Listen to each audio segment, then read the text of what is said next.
क्या भीम? तुम्हारी आई के मरने के बाद चलाने के लिए उन लोगों ने जगह भी नहीं दी थी क्या?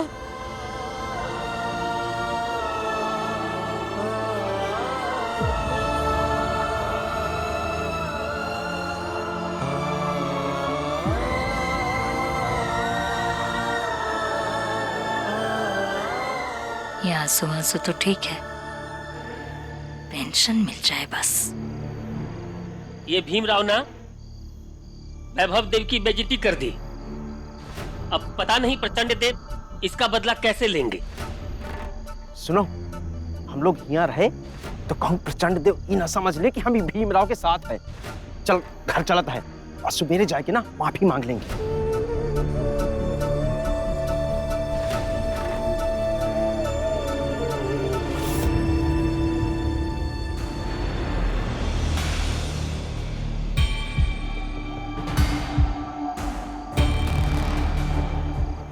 आओ आओ। और उस भीमराव के सर से लड़ाई का भूत उतरा ना? उतार दिया प्रचंड देव जी, लेकिन बस आदत से मजबूर है। हमेशा की तरह भाषण देना शुरू कर दिया। उसकी बक बक बक बक बक बक सुनकर वैभव देव भी परेशान हो गए। तो बस उससे सबक सिखाकर हम वापस आ गए। वैभव, अगर भीमराव भाषण दे रहा था तो उसे उसकी औकात बता देते। वापस क्यों आए? आपके हिसाब से बड़ी जात बड़ी क्यों है और छोटी जात छोटी क्यों है?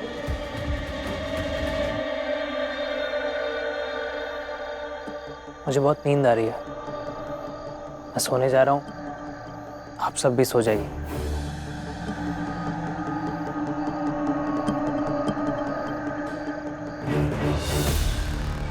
प्रचंड देव जी, आप भी जाइए, आराम कीजिए।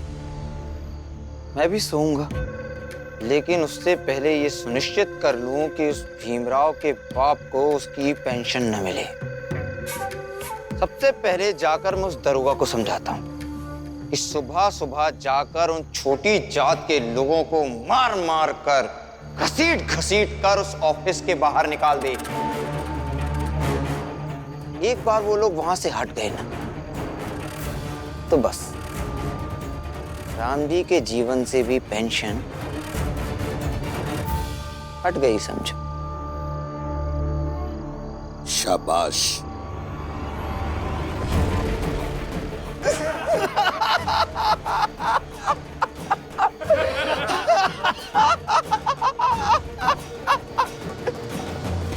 मैं तुमसे 5 सवाल पूछूंगा और अगर तुमने उन सभी 5 सवालों के सही सही जवाब दे दिए तो मैं भी भीम के साथ आकर खड़ा हो जाऊंगा और उसके बाबा की पेंशन की लड़ाई में उसका साथ भी दूंगा। क्या कह रहे थे तुम कि तुम सब इतने हो कि हम तुम्हारी गिनती करने से डरते हैं? तो लो करते हैं गिनती। 1 2 3 4 5 6 7 8 9 10 11 12 13 लोग हैं। और पता नहीं बाकी वो लोग कहाँ हैं जो दिख नहीं रहे हैं, लेकिन उनके होने का तुम हमेशा दम भरते हो। ठीक है, मैं कल सुबह आऊंगा और सबको एक एक करके पकड़कर ले जाऊंगा, समझे? भीमराव अंबेडकर।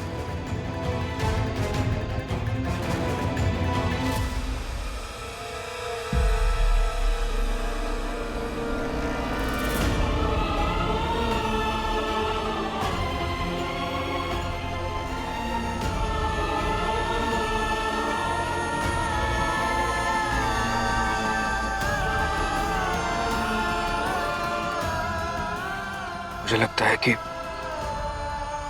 आप सब घर जाइए, मैं और रबा रुकते हैं यहाँ पर। नहीं भीम, अब जो होगा सो होगा, देखा जाएगा। और हाँ, इन सबको यही रहने दो। जीवन में पहली बार जीजाबाई और लक्ष्मी ये सब देख रही है, तो उन्हें भी पता चले कि इस जात का होने पर एक एक चीज के लिए कितना संघर्ष करना पड़ता है, रात रात भर जागना कैसे होता है।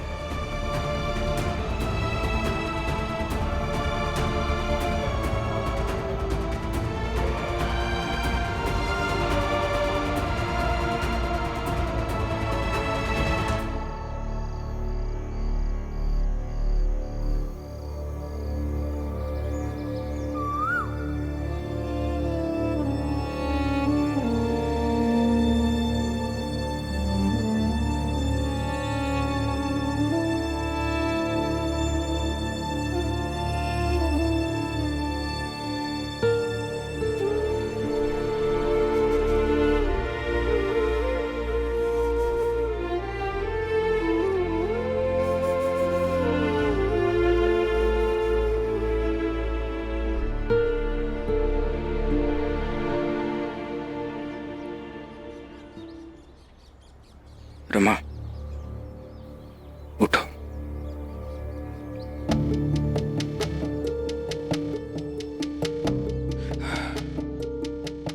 सब लोग सो रहे हैं अभी तक। चलिए सबके लिए चाय लाते हैं। आने के बाद जगाते हैं।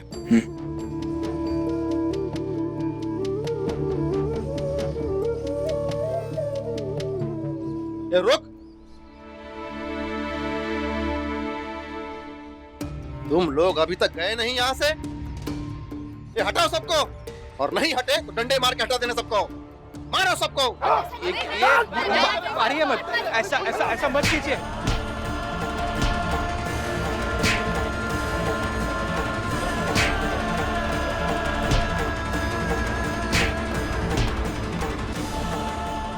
ये क्या कर रहे हैं आपके लोग? हम लोग शांति से बैठे थे ना यहाँ पे, गलत कर रहे हैं ये सब। क्या सही और क्या गलत है मैं अभी समझाता हूँ तुझे।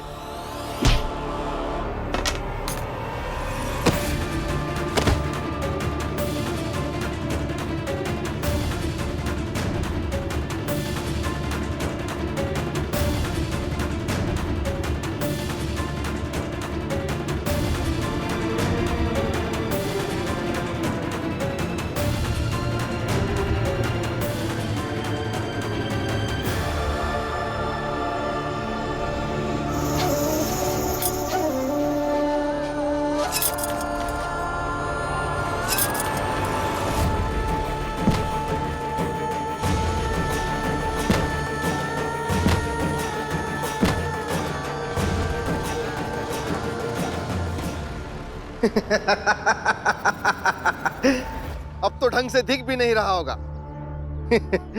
अरे सुनो, इस बेचारे को दिख नहीं रहा है, कोई उठाकर इसे घर ले जाओ।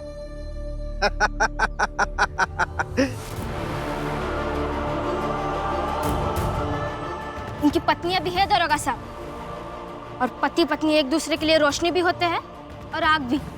इसलिए आप चिंता मत कीजिए कि इन्हें घर कौन लेके जाएगा।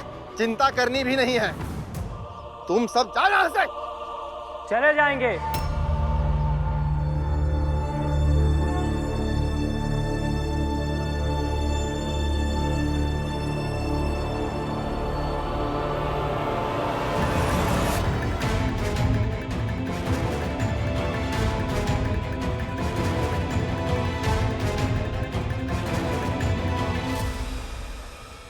पहले ऑफिस तो खुलने दीजिए, इन्हें इनकी पेंशन ले लेने दीजिए।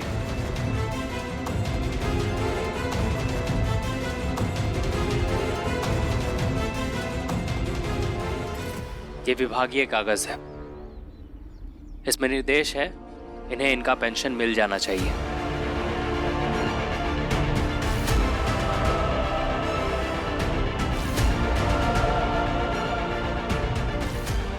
ऑफिस खुलेगा, जब ये कागज जमा करेंगे तो इन्हें इनकी पेंशन मिल जाएगी।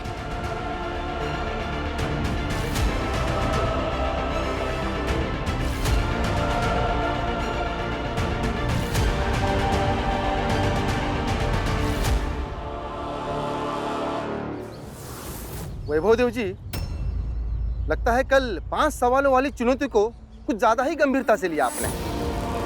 इसलिए इस छोटी जात के आदमी के लिए आप सुबह सुबह एक बड़े अधिकारी के घर चाय पी के आ गए। वाह। वो क्या है ना दारोगा जी, मैंने लंदन में देखा है लोगों को छोटी छोटी बात के लिए, छोटी छोटी मांग के लिए एक दूसरे का सर फोड़ते हुए, बट यहाँ ये लोग बड़े ही शांति के साथ अपनी मांग की बात कर रहे हैं। इसलिए मुझे लगा इनकी मदद करनी चाहिए।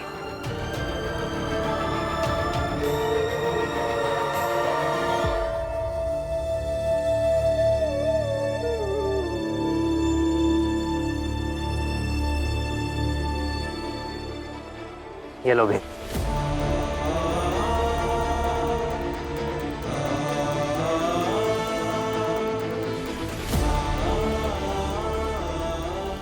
मुझे नहीं पता कि आपने क्या सोचकर मेरी मदद की है, लेकिन जो भी है मैं आभारी हूं आपका। अब तुम लोग जाओ यहाँ से, जब ऑफिस खुलेगा तब आना, पेंशन शुरू हो जाएगी। जी।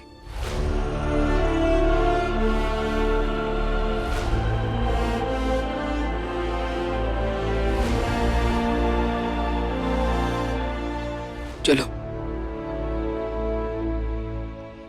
चलिए बाबा।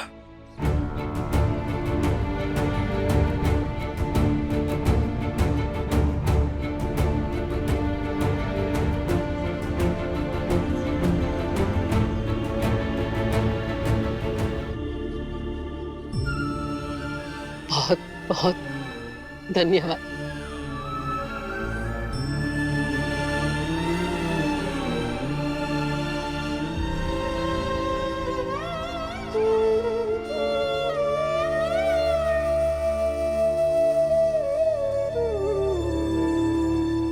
वैभव देव जी, ये सही नहीं किया आपने। चलो रे।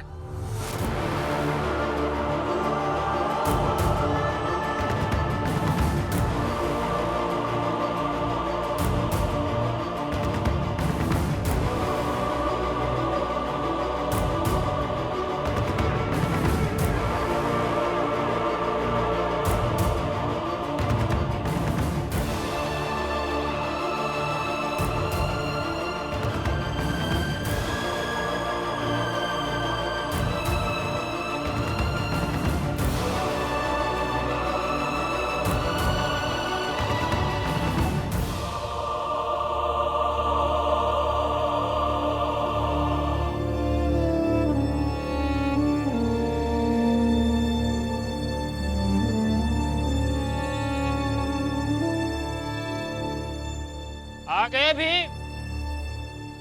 बहुत पेंशन पेंशन का नाटक कर रहे थे, शुरू हुई कि नहीं? अरे चुप कर। भीम अपने बाबा की पेंशन शुरू कराने में सफल हो गया है, समझा? अरे डलिया अम्मा, इस भरम में मत रहो कि तुमने भीमराव ने पेंशन का काम करवाया। अरे वो तो शुक्र है वैभव देव का दिल पसीज गया, तरस आ गया और सुबह सुबह बड़े अधिकारियों के पास जाकर के तुम्हारे बाबा का पेंशन का काम करवा दिया।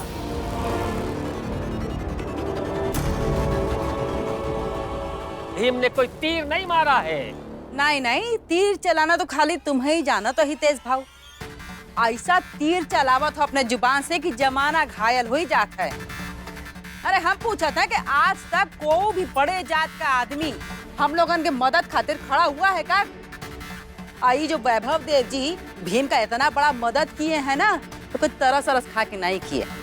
कोशिश तो बहुत किए रहे कि भीम हार जाए, इतना कठिन कठिन सवाल पूछे, लेकिन भीम अरे ऐसे सटासट सारे सवाल का जवाब दे दिया। तब मजबूरी में आके उनके मदद करना पड़ा।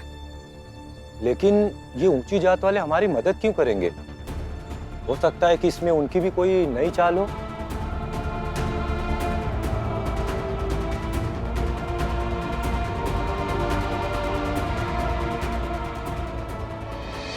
नहीं काका, अब हमें ऐसा नहीं सोचना चाहिए। बाकी चाहे जो हो, उन्होंने अभी हमारी मदद की है तो हमें एहसानमंद होना चाहिए।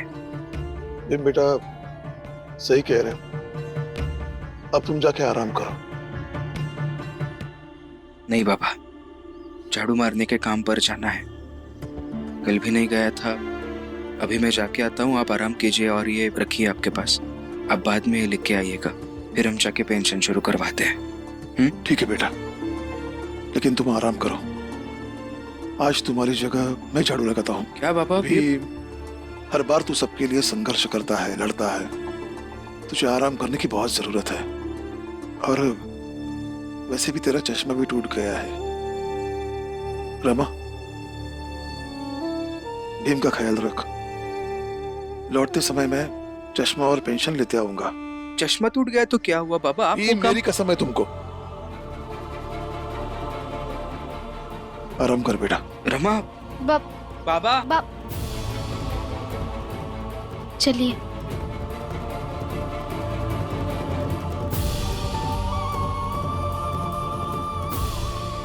लक्ष्मी, एक अच्छी सी अदरक वाली चाय बना दो।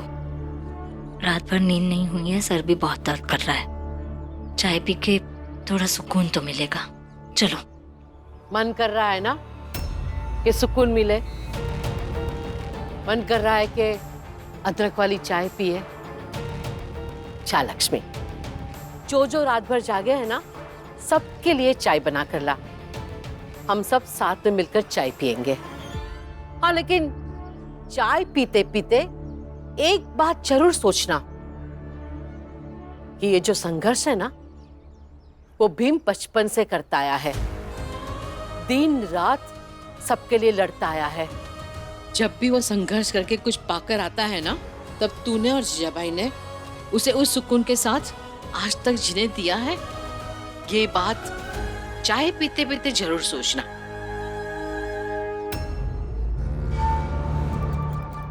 ये बुढ़िया को जब मौका मिलता है तब सुनाने लगती है। जाने दो लक्ष्मी, इस बुढ़िया को एक दिन हम ही चुप कराने वाले हैं। चुप, एकदम चुप। और हमारी बात सुनो। गलती की है तुमने, बहुत बड़ी गलती। अगर रात में उसके साथ सवाल जवाब में कमजोर पड़ गए तो और पढ़ाई करो। उस छोटी जात वाले की मदद करने की क्या जरूरत थी? वही तो बात है प्रचंड देव जी। इन्हें सोचना चाहिए था। इससे उस भीमराव की औकात कितनी बढ़ जाएगी। हाँ, छोटी जात के लोग हंसेंगे हम पर कि हम ऊंची जात के होकर उस मंद बुद्धि की मदद कर रहे हैं। माफ कीजिएगा प्रचंड देव जी, लेकिन लंदन में रहते रहते ये यहाँ के तौर तरीके और दुनियादारी भूल गए हैं। रवोदेव, छुट्टी मनाने आए हैं ना आप यहाँ, तो छुट्टी मनाइए। इस चक्कर में मत पड़िए कि भीमराव के परिवार में कौन कितना कमा रहा है, कितना नहीं।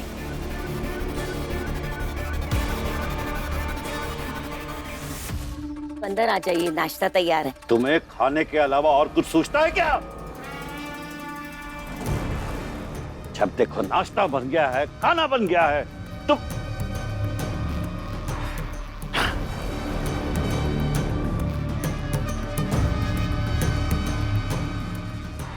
जाओ जाकर नाश्ता कर लो। जाओ।